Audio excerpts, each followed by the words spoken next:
Você gosta de fazer compras? Muitas compras, todos os dias? Não para de consumir? Pois saiba que compulsão é uma doença, viu? Comer demais também é.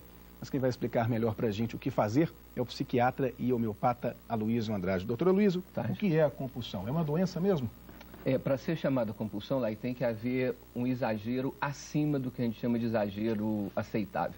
Então, a compulsão implica num tipo de procedimento onde existe um impulso incontrolável. Então, a pessoa, naquele momento, ela perde a capacidade de autocontrole, de autodomínio e sem se preocupar ou sem ter capacidade de preocupar com o depois, com o futuro, ela acaba então cometendo esse exagero além do que a gente considera como sendo o aceitável. Quer dizer, pode ser com relação a um chocolate, ele que a gente não tem que comer, pode ser em relação a compra, pode ser? Sim, Isabela, a gente tem que pensar o seguinte, o telespectador, para entender, nós temos vários tipos de compulsão, sobretudo, na verdade, a gente pode dizer que tudo pode ser motivo de compulsão.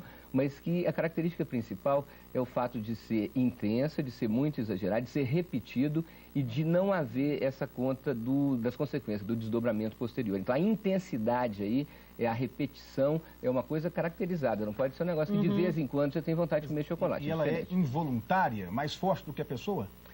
Ela passa da capacidade de controle, a gente pode comparar até lá com o estado alterado de consciência, como se a pessoa tivesse drogada naquele momento. O que faz a gente lembrar a grande diferença do que é o que a gente chama de sem-vergonhice, daquela coisa da pessoa que faz aquilo com a má intenção. Então, um estelionatário que está sempre falsificando cheques, isso é diferente. A compulsão é como se fosse um repente, onde a pessoa, ou para comer, ou para comprar, ou para fazer outro tipo de coisa, ela na hora que vê, ela já passou do ponto. Então, ela fica algo que anestesiada naquele momento. O senhor acha que, por exemplo, as crianças podem ser levadas a ser compulsivas? Isso já nasce com a pessoa? Os pais podem ajudar?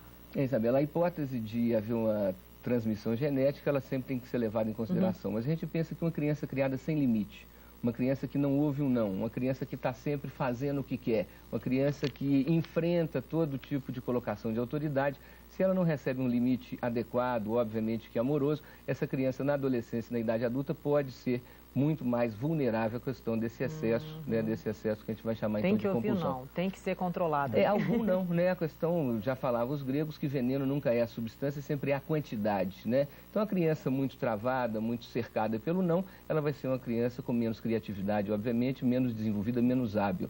Mas uma criança que não ouve o não, ou que sempre o não pode ser voltado ou virado ao sim, ou seja, se ela insistir, se ela perturbar, ela consegue, isso realmente é uma condição pedagógica inadequada.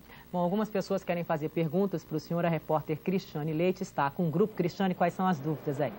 Bom, Isabela, eu estou aqui com o Antônio Carlos, que ele tem uma dúvida em relação aos jogos. Qual a sua pergunta? Boa tarde, doutor Luiz. Eu tenho compulsão com jogos, com videogame. Eu tenho vontade de parar. Queria saber se o senhor tem alguma dica para me dar em relação a isso. Como que eu posso substituir essa compulsão minha ou diminuir?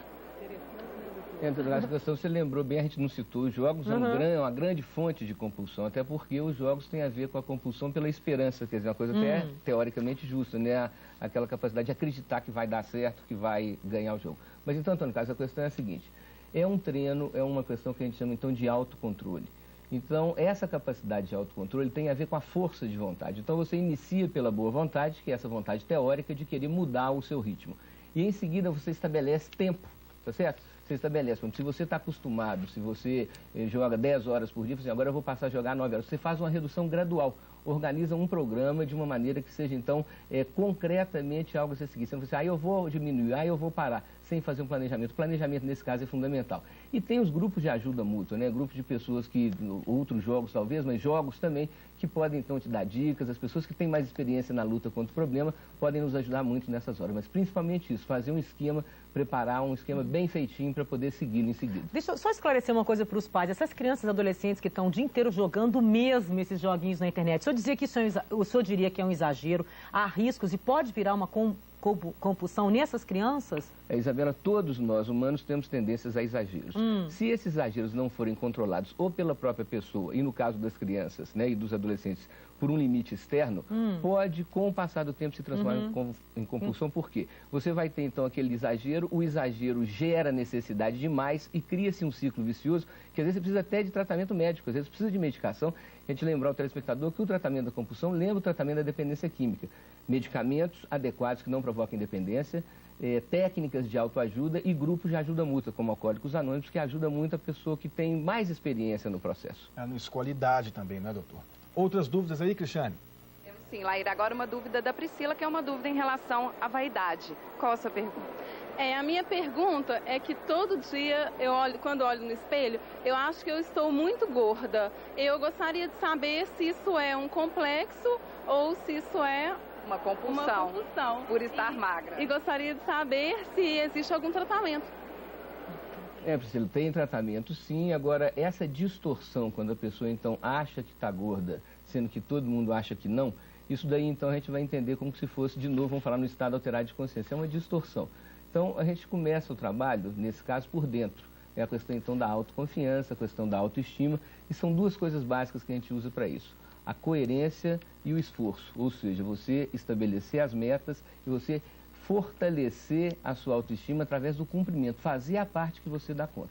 Na sua idade é comum acontecer essa distorção de percepção e muitas vezes não adianta o outro dizer que você não está gorda, que você sente que está gorda. Então, a mudança é de dentro e o tratamento envolve, a gente falou, às vezes até uma ajuda medicamentosa, mas muitas vezes os grupos de ajuda mútua são os principais, porque você então vai pegar os macetes, vai entender coisas que você ainda não tem conhecimento, justamente porque está vivendo isso há pouco tempo.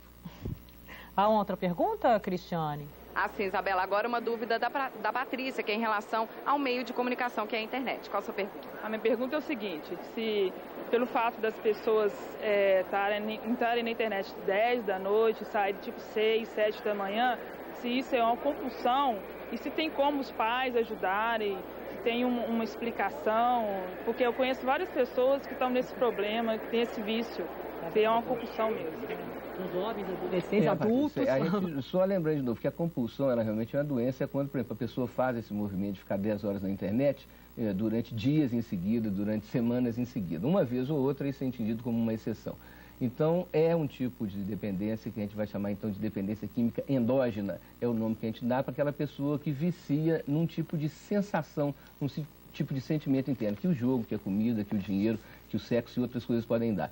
Então, o tratamento envolve isso, uma revisão de valores, uma melhora na estrutura. Quando é compulsão mesmo, existe um defeito na estrutura, então precisa de um trabalho mais profundo, não é só a questão da boa vontade. E a construção da força de vontade passa sempre isso, você usar instrumentos, ferramentas que a medicina, que a psicologia podem te dar como recurso auxiliar.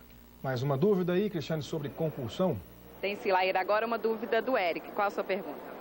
Boa tarde, doutor Luiz. Eu gostaria de saber a partir de quando gostar de alguma coisa se torna uma forma de compulsão, como, por exemplo, a prática de exercício físico. Olha, você trouxe um outro tema que é importante, porque todo mundo sabe que é importante praticar exercício físico. Agora, quando a pessoa se torna neurótica nessa prática, aí sim você vai estar tendo o início desse processo compulsivo, desse processo de inadequação na condução. O que a gente pensa, Eric? Basicamente, que quando inverte-se a relação cavaleiro-montaria, começa esse processo, então, que é o processo de perda do controle. Então, ao invés de você escolher a hora que você vai estar fazendo exercício físico e a quantidade, você se sente obrigado. Então, tudo que te obriga, tudo que te leva a fazer algo além do que você acha que é o ideal, a gente entende que é um processo de início de compulsão. E que, portanto, as providências têm que ser tomadas, senão, feito a gente diz, cria-se um ciclo vicioso e cada vez mais você precisa daquela coisa que está te preenchendo, mas ao mesmo tempo te esvaziando, que dá a impressão de ter te dado o bem-estar e o preenchimento, mas em seguida você já precisa de mais. Buscar tratamento se precisar, não é? Sim, a gente sempre fala, não tem que ficar pensando que tudo é tratamento médico, mas tem algumas situações de ciclo vicioso que para interrompê-las a gente usa um medicamento durante um período relativamente pequeno, a pessoa tem a oportunidade, tem um refresco e a partir daí então, Laíra, ela vai construir, através do seu esforço, uma melhora na sua estrutura. Ou desligar o computador. Foi isso. Obrigado, doutor. Obrigada, Até doutor. a próxima.